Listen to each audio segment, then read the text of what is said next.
this is a base map that informs the planting plan. This is the base map that I take into the field. Okay.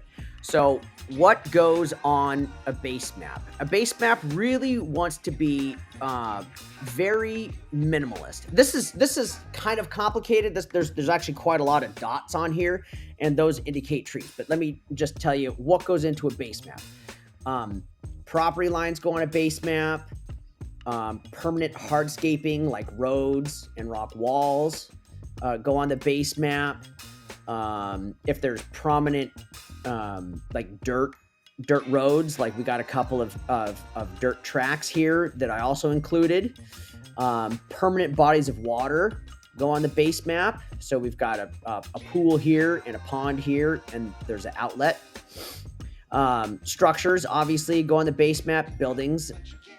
And then and then also some other standard things like a visual scale, or what they call a relative scale, which comes off of the Google Earth image, and a compass rose, and then of course logo and other details.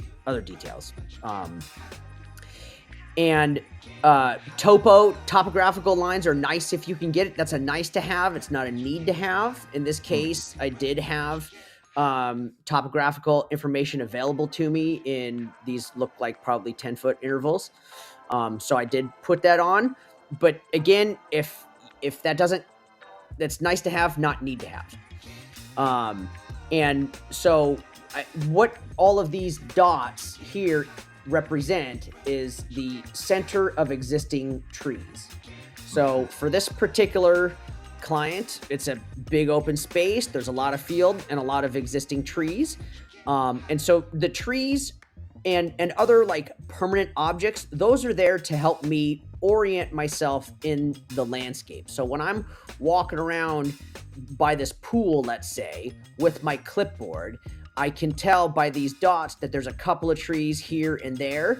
And if I'm going to design this space right here, it just helps to orient me in the landscape. So yeah, a base map, you don't want a lot of information on it. And you don't want to, the aerial photo documents the existing tree cover.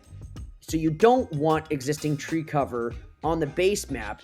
You just want the suggestion of existing trees merely in order to orient yourself in the landscape so that when you're designing, you can more or less accurately plot things out on paper while you're walking around. Does that make sense? Okay. Yeah, that totally makes sense. Okay. So you can see here's the aerial photo, and you can kind of see the dots, and there's the aerial photo removed. And this blank sheet is what I'll burn off. I'll print off 5 copies of this, and then I'll follow the scales of permanence in the field while I'm walking around designing with the client. Right. So from there, we go on to document. So this is existing conditions. I think there's a zone map also that I made for this client, and then there's planting plan. And those are all separate products that they can then order at a separate cost. That's right. Okay. That's right. Each of these is a separate thing. Some clients don't necessarily need documentation of existing ecological conditions. A lot of people just want a planting plan. Okay. Right. So it's like that's one price structure. So it's intake, base map, planting plan. That's it. But if they're new to the area, new to Maine, for example, they might, or if they're data nerds or something, they might really like to see all the other stuff. Actually, this line right here it's a pipeline corridor for this particular line. But there's also a side road. So some clients are quite keen on having documenting existing plant communities and soil. So what we have here is existing trees. There's a sugar bush alley of sugar maple trees. There's also a bunch of existing apple trees, a pear tree, honey locust. We've got the NRCS soil classifications on here, which are back of the napkin grade accurate. They're frequently not all that accurate, but just in case people want the NRCS soil classifications, some do, some don't. And then I also try to document existing tree species and kind of place to the degree that I think the client is interested, and to the degree that those existing tree cover is potentially useful. As it turns out, if most existing forests are already food forests, believe it or not. Yep. You can eat pine. There's a lot that's edible about conifers. There's of course a lot that's edible about maple and oak. These are common northeastern trees. So a lot of times I'll document existing plant communities because those could be useful in alignment with the client's goals as well. So this is another type of, so this is more an analysis of wind and sun and landform.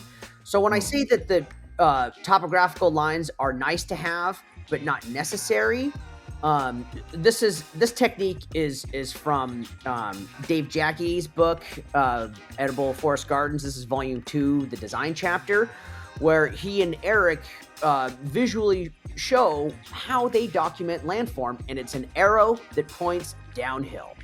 Okay, so let's see if we can I zoom in? I can't zoom in, I guess. Okay, so you can, and so these big arrows indicate the gradual or the overall landform of slope downhill this way. But of course, the house is on a bit of a knoll, so there's some small slope away from the house in these directions. So again, the arrows are an alternative way for you to document landform. You don't need topo lines.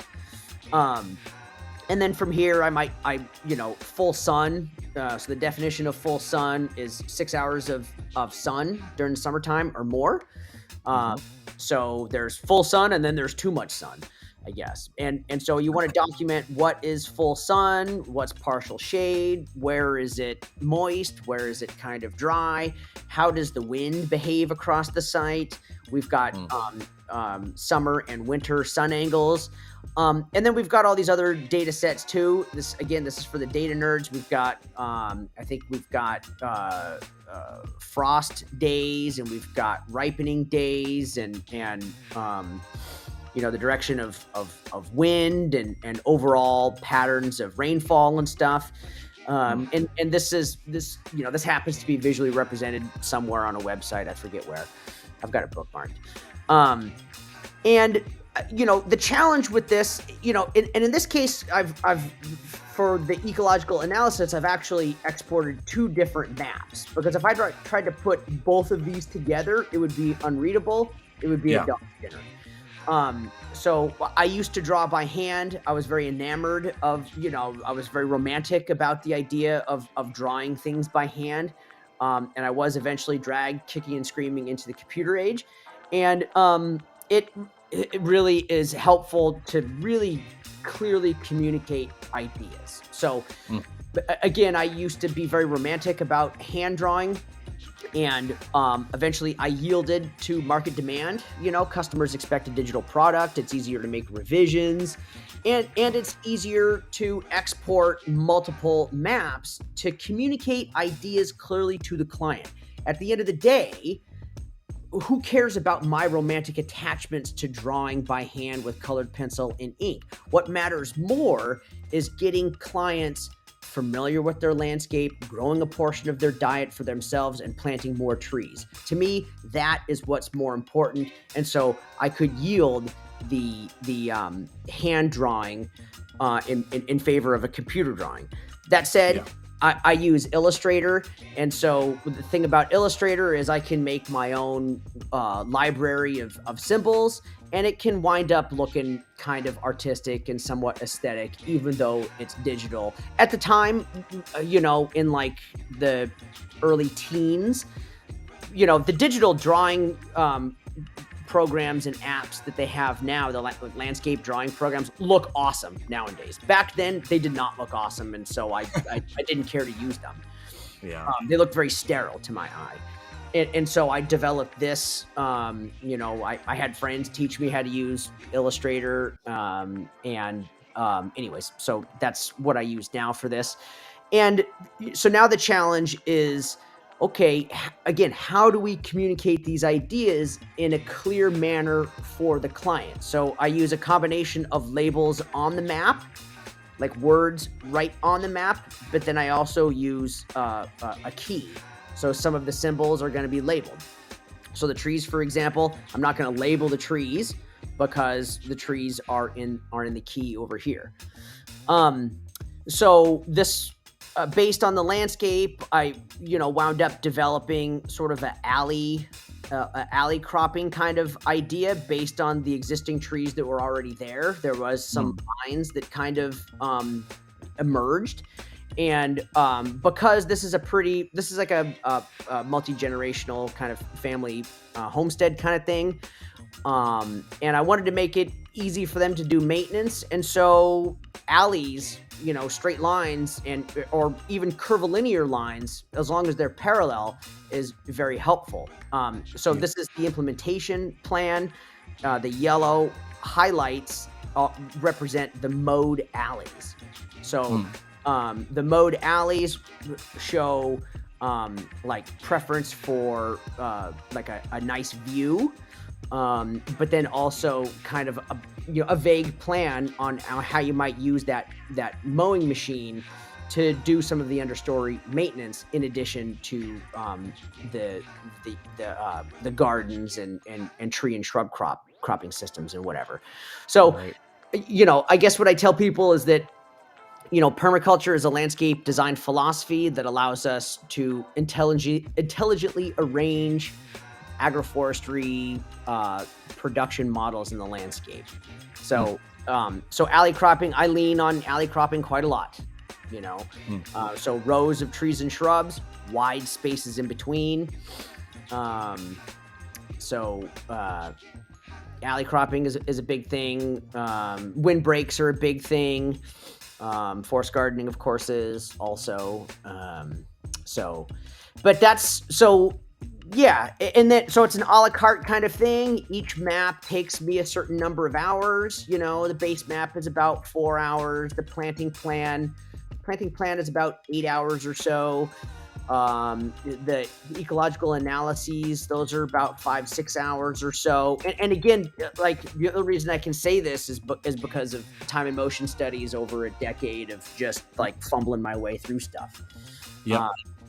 Once you kind of get your design process dialed in and tight, then you can predictably you can predictably give solid prices for clients. It's like Right. Because clients, Exactly. they want a fixed price and a digital product, and after a decade I'm able to do that.